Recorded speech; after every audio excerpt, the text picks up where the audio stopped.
Sot në studio kemi edhe kënaqësinë të presim zotëri Enver Saliun, drejtor ekzekutiv të OJC-s Pulsi i Demokracisë. Ai prej vitesh është i angazhuar në monitorimin e procesit të zgjedhjeve, fuqizimin e të rinjve dhe avancimin e reformave që na ofrojnë drejt Bashkimit Evropian, ata që më të gjithë po e synojmë. Sot do të flasim edhe për temat kyçe për të ardhmen e vendit, proceset zgjedhore dhe sfidat e demokracisë sonë, punësimet e të rinjve dhe projektet që i mbështesin ata në tregun e punës, si dhe digitalizimin e administratës publike, një nga shtyllat më të rëndësishme të integrimit evropian.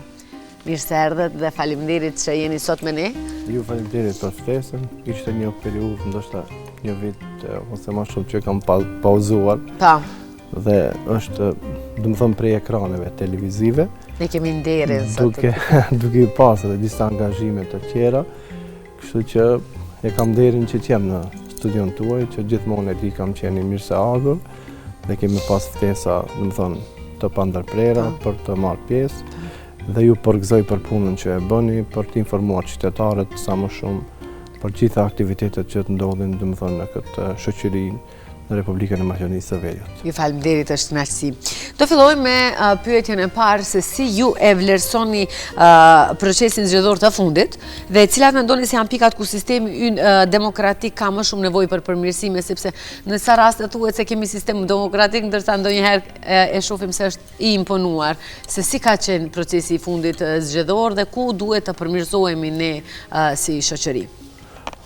Procesi i fundit si procesi ka qenë shumë mirë i menaxhuar nga domethënë institucionet që merren me zgjedhjet, por mendoj që ky sistem ka shumë mangësi të cilat duhet të rregullohen për të qenë më demokratik për të gjithë qytetarët, duke u nisur nga disa anomali që i kemi, për shembull, kemi zgjedhjen e presidentit përmes zgjedhjeve të drejtpërdrejta, të cilat duhet të zgjidhet me zgjedhje në kuvend, pasi që presidenti, domethënë, nuk ka kurfar fuqi ekzekutive, kështu që harxhimi i mjeteve buxhetore për të pas një proces zgjedhor kusht mbi 6 milion euro, të themi saktësisht, tash nuk e di, mos të... Vetëm procesi i zgjedhjeve të presidenciale? Po, një parë, zgjedhjet në 6 deri në 10 milion euro, domethënë, kushtojnë mjete buxhetore, kur mundet të zgjidhet në kuvend me një votim të thjesht prej deputetëve, pasi që ingerencat e presidentit janë ingerenca shumë të limituara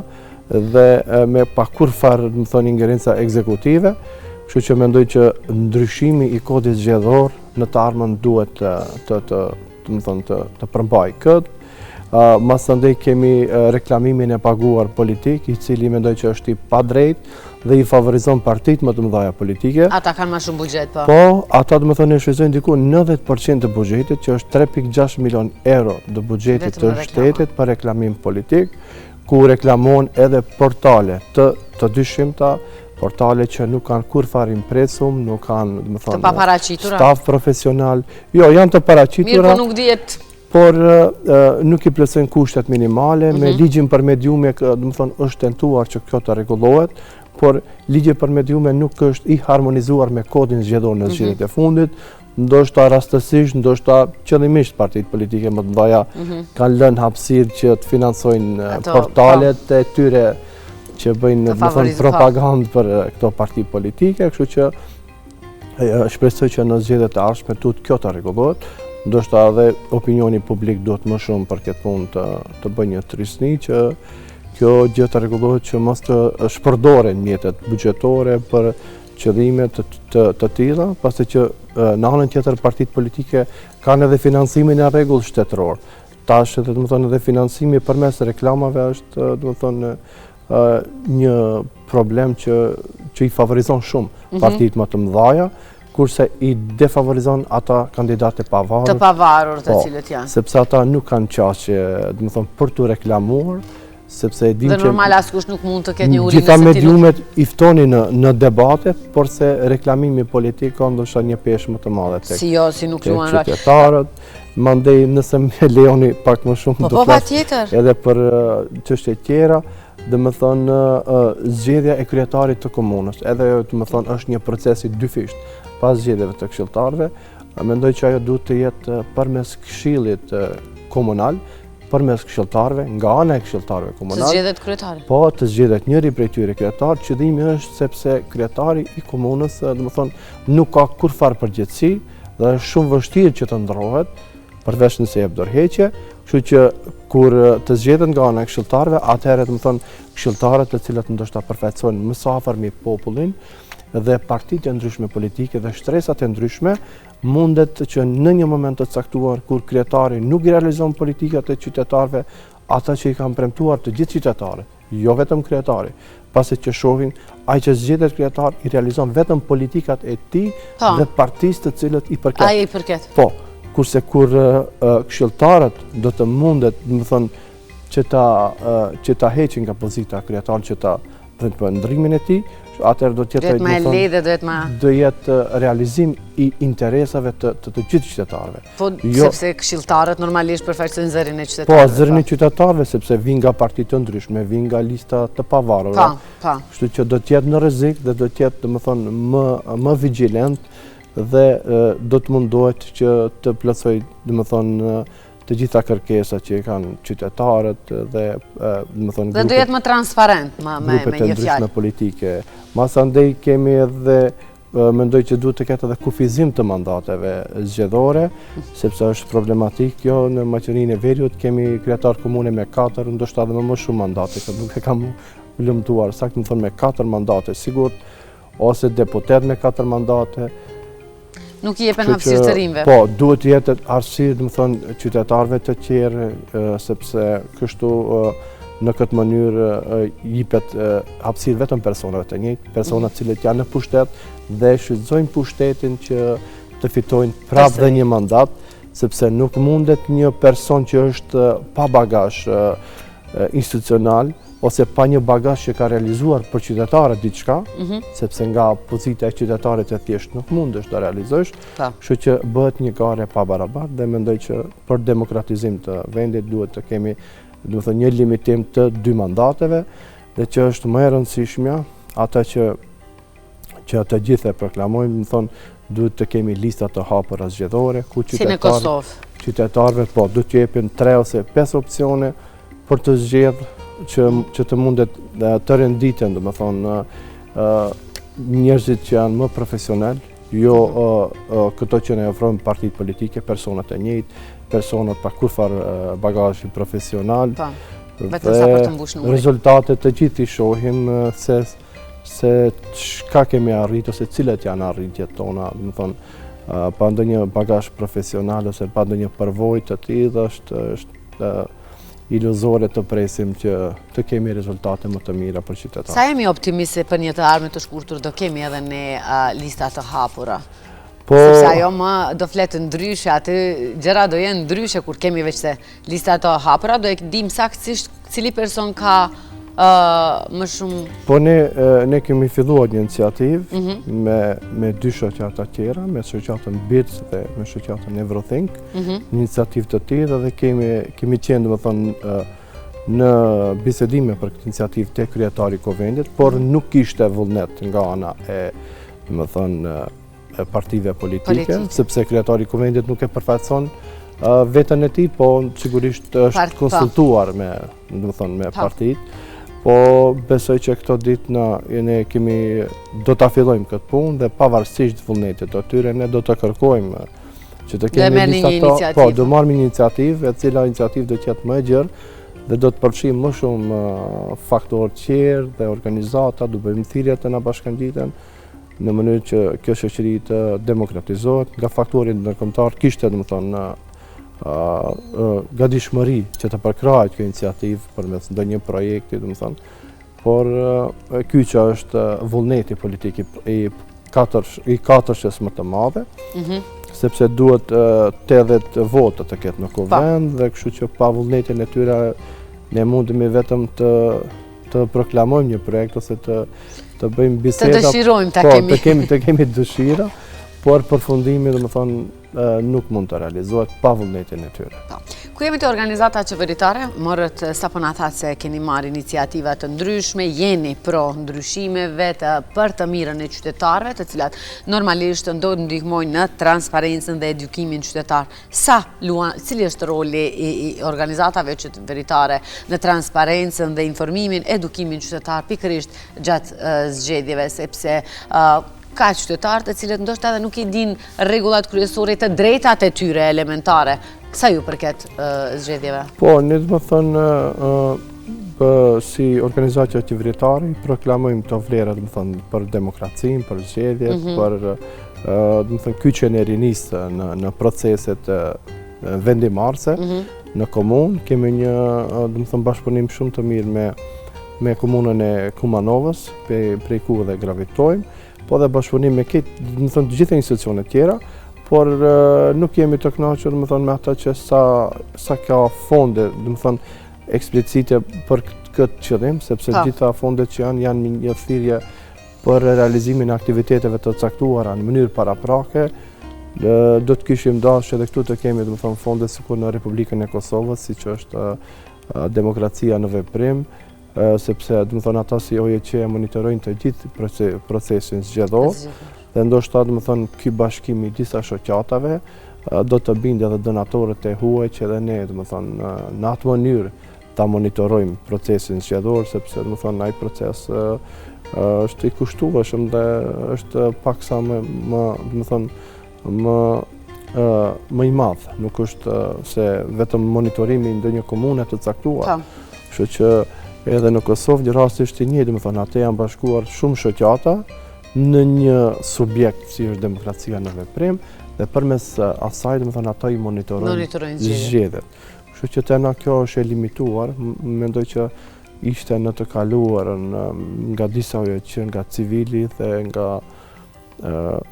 nga më herët ishte një organizatë, tash nuk më kujtohet emri, që kanë monitoruar, por kohën e fundit nuk ka organizata që monitorojnë për shkak të mjeteve të limituara. Tani kishim limitet edhe me fondet e USAID-it.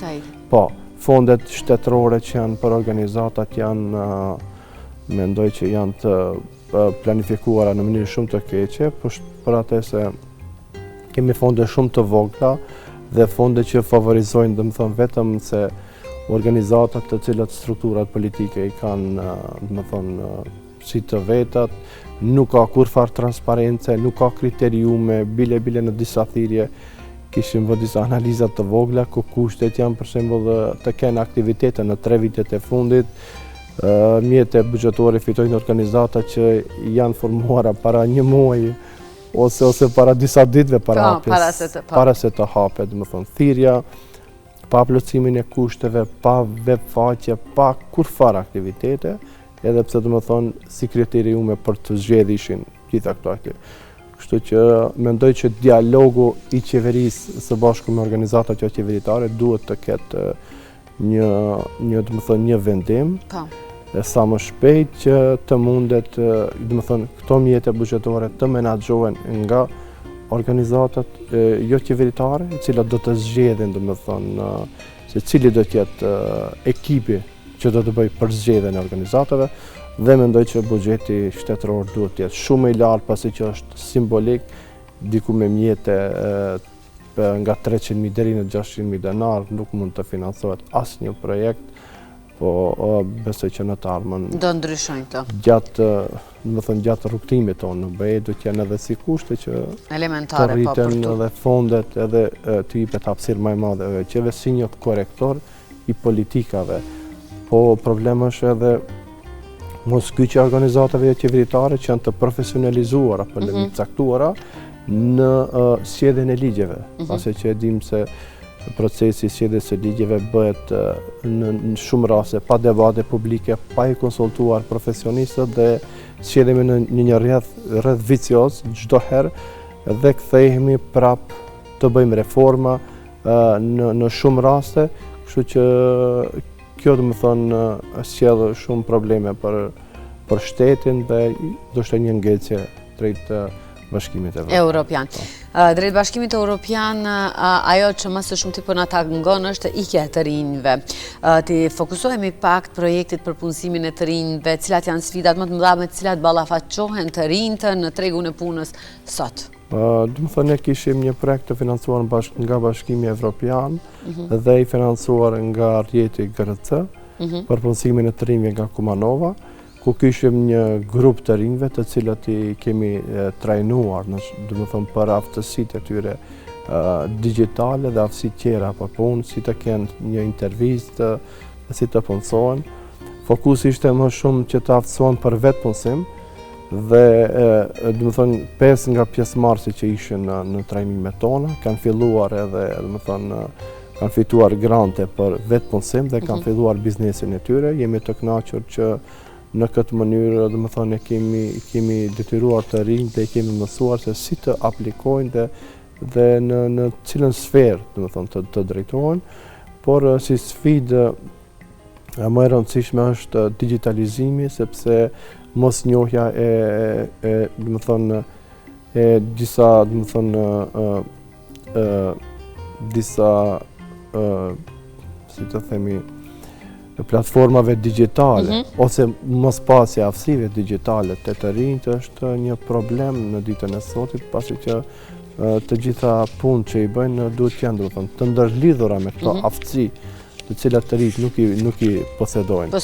Po si mbështet projekti juaj bizneset lokale dhe si lidhet kjo me punësimin e të rinjve? Po ne kishim, dëmë thënë, bashkëpunim me bizneset lokale, me, dëmë thënë, një nga subjektet më të mira që ishte në Kumanova është Top Autofer, të cilët të rinjtë kishin realizuar, dëmë thënë, trajnime dhe punë praktike, dhe kështu që përmes punës praktike ata, dëmë thënë, më së miri u njoftuan se si është të punohet, cilit janë obligimet e tyre, dhe dëmë thënë disa edhe një grup nga ata të rinj, dëmë thënë janë në proces që mundet edhe të punësohen në sektorin privat, pasi që ka shprehur, dëmë thënë, biznesi privat interesim, po sigurisht edhe këta kanë treguar aftësitë. Dhe kanë treguar aftësitë e tyre, pasi që çdo biznes është dëmë thënë,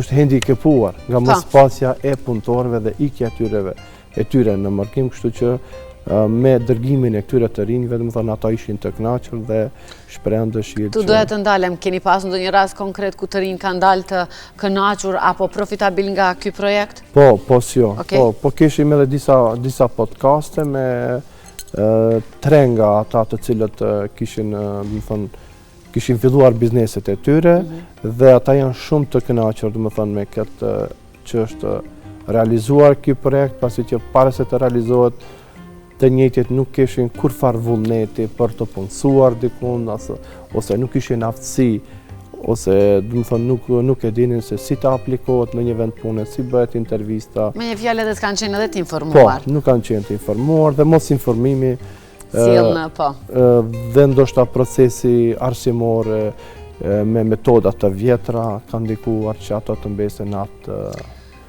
nivel, pasi që edhe shkollat e mesme duhet sa më shumë të bashkëpunojnë me institucionet, me bizneset. Kjo është praktik në shkollat profesionale, atë bashkëpunohet, por në shkollat që janë me përgjithshme si gjimnazet e të tjerat, shumë pak kanë, dhe më thonë, qasje dhe bashkëpunime me bizneset private. Po. Pak do lidhemi edhe projekti ndërtimi urave për perspektivën e Maqedonisë në Beq. Çka nënkupton praktikisht ndërtimi urave dhe cilat janë kompetentet kyçe të këtij projekti?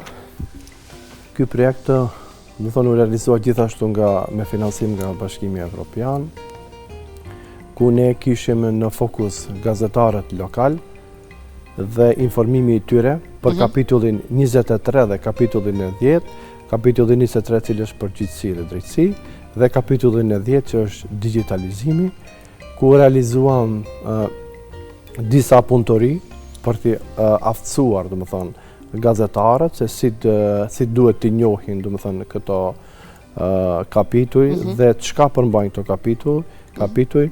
Së fundmi keshim edhe një punëtori me gazetar nga qyteti Kumanovës, nga nacionalitetet të ndryshme, Kështu që bashkimi, domethënë jonë e përbën domethënë një vepër shumë të rëndësishme për qytetin e Kumanovës, i cili është një qytet multietnik dhe çka ishim të kënaqur domethënë të gjithë ata që morën pjesë mendonin se sa më shpejt duhet të aderojmë në Bashkimin Evropian, edhe pse vinin nga nacionalitete të ndryshme, secili domethënë me atë mendimin e tyre se si duhet të jetë, se cilat janë pengesat, po qëllimi ka qenë i njëjtë. Qëllimi ka qenë i njëjtë dhe mendoj se qytetarët të gjithë janë një zëri të bashkuar dhe mendojnë se duhet të aderojmë në Bashkimin Evropian. Mendoj që pengesa me veton bullgare është një pengesë e vogël dhe duhet edhe bullgarët të futen në kushtetutën e Maqedonisë së Veriut, kështu që të hiqet edhe një pengesë e cila është futur në kornizën negociuese të Bashkimit Evropian. Domethënë ne nuk kemi mundësi të negociojmë pa realizimin e këtij kushti. Si kontribuojnë organizatat e shoqërisë civile në avancimin e agjendës evropiane tek vendi ynë? Po, shoqëria civile ka një rol shumë të rëndësishëm, si një korrektor tash i partive politike, të cilat për momentin kanë stagnuar, domethënë në rrugën drejt Bashkimit Evropian, kështu që përmes organizimeve të ndryshme informojnë shtresat më të gjëra të popullatës dhe vetëdijsohen për domethënë rrugën drejt Bashkimit Evropian, kështu që ato të njëjtit disa nga përfaqësues që kanë qenë në trajnimet tona ose te organizata tjera mund të jenë edhe përfaqësues të partive politike, domethënë ato do ta ngrisin zërin e tyre brenda forumeve ku janë që kjo rrugë të bëhet sa më shpejt, pasi që është shumë e vështirë të dëgjohet si qytetarët tonë marrin pasaporta të shteteve të ndryshme, të Bullgarisë ose shteteve tjera. Ose të Shqipërisë ose po tani edhe shqiptarët ndoshta nëse nuk aderojmë sa më shpejt do të marrin edhe pasaporta shqiptare. Kështu që popullata kërkon zgjidhje, nuk kërkon improvizime, kohë nuk kemi, sa më shpejt duhet t'i përshpejtojmë këtë procese dhe do të kemi benefitet të gjithë. Sigur i kishin disa shembuj nga disa persona që kemi njoftuar në trajnimet tona, në Irlandë për shembull, tash fillojnë irlandezët kanë qenë domethënë në diasporë shumica e popullatës, po ka filluar procesi, mbi 70% thonë që të atyre që kanë qenë kthehen në Irlandë për të jetuar dhe për të hapur biznese. Ndoshta kjo do të bëhet edhe tek ne, pasi që shohim sistemi shëndetësor tani më ka rroga shumë të mira. Dhe po të hymë në Bashkimin Evropian, besoj që të gjithë mjekët që i kemi në diasporë, që i kemi shumë të mirë, që dëgjojmë suksese të ndryshme. Për ta, po edhe krenar jemi shumë. Dhe jemi krenar për ta, të besoj që të njëjtit do të kthehen tek ne. Po flasim shumë se kemi nevojë, jashtëzakonisht shumë të futemi në BE, po sa janë të gatshme institucionet për të ndihmuar dhe për të bërë reforma që na ofrojnë?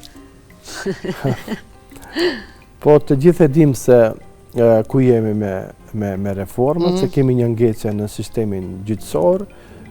Sistemi gjyqësor është një sistem do të jetë i pavarur nga ndarja e forcave në një shtet, por shohim se partitë politike komentojnë vendime, komentojnë emërime, komentojnë gjëra të ndryshme që nuk ju takon. Kështu që është më mirë si tha ambasadori i Shteteve të Bashkuara të Amerikës, që mos të komentojmë, po të veprojmë, që të sillen ligje e jo të zgjedhen persona nga tefterat e partive politike. Gjithashtu politizimi i administratës shtetërore është një problem shumë i vështirë, punësime partijake, kemi shumë persona të cilat punojnë në institucione të ndryshme, por nuk e dinë se çfarë detyre kanë, kështu që mendoj që reduktimi i administratës shtetërore duhet të jetë një hap që të kemi, domethënë, një efektivitet më të madh. Kështu që me këtë administratës të ngarkuar, mendoj që shteti ka shumë vështirë që të sigurojë mjetet buxhetore, pasi që sektori privat është ai i cili e mbart mbi shpinë këtë shtet dhe që sjell dhe që gjeneron, domethënë të ardhurat në fiks. buxhet. Po. Digitalizimi i shërbimeve në administrat është edhe tema e doktoraturës tuaj. Mund të na thoni cilat janë përfitimet kryesore që sjell digitalizimi i administratës publike për qytetarët edhe për bizneset që sapo e përmendë që bizneset private janë ata që më së shumti kontribuojnë në shtet. Digitalizimi i administratës shtetërore është, domethënë, një benefit shumë i rëndësishëm për një shtet, i cili do të ndikojë që të ulen harxhimet e qytetarëve për të realizuar procese të ndryshme, të gjitha kërkesat që i kanë ndaj, domethënë, si qytetar, kështu që nuk do të presin radhë nëpër sportele. Shohim kohën e fundit kemi diku 297 shërbime digjitale, të cilët realizohen përmes platformës digjitale e-uslugi ose e-shërbime, E-shërbime, po. themi. Na falin shikuesit. Lutem. Po, pasi që domethënë ky portal ofron shërbime të ndryshme për qytetarët dhe mendojmë që është ende herët të flasim për digitalizim të plot, ashtu si e kërkon Bashkimi Evropian, domethënë në planin aksional të Bashkimit Evropian 2023-2030 parashifet që në BE domethënë shërbimet administrative të jenë diku 100% të digitalizuara. Kurse tek ne, domethënë, këto shërbime janë shumë të vogla, duke e pas parasysh se institucionet shtetërore që janë të kyqur në platformën për digitalizim janë diku për momentin diku rreth 190 institucione, domethënë të kyqura, nga sa e dim 1300 institucione të cilat ekzistojnë. Pa kyqjen e tyre në platformën interoperabile, e cila domethënë bën shpërndarjen e informatave. Për të pas qasje në informata është e vështirë që të flasim për një digitalizim të plot, por duke pas parasysh rajonin, mendoj që Maqedonia e Veriut, domethënë, është diku ndoshta dhe lider në rajon për digitalizim, dhe mendoj që kjo tempo duhet të përshpejtohet. Problemi ishte, domethënë, ndrimi i shpeshtë i ministrave në të administratës që ishin në të kaluarën, dhe secili ministër ndoshta fillonte rregulla të reja, një agjendë të re. Tani është mirë që kemi një ministri të posaçme për digitalizim, po ky proces kërkon mjete të majme dhe domethënë dhe zgjidhje të ndryshme, të cilat kushtojnë jo vetëm për të realizuar, po edhe për të mirëmbajtur. Edhe për të, po.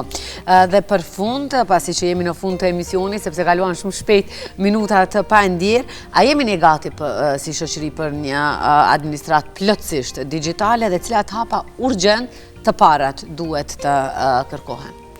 Po, mendoj që në mas të madhe jemi gati, pasi që aftësitë digjitale të qytetarëve të Maqedonisë së Veriut janë të larta, mendoj.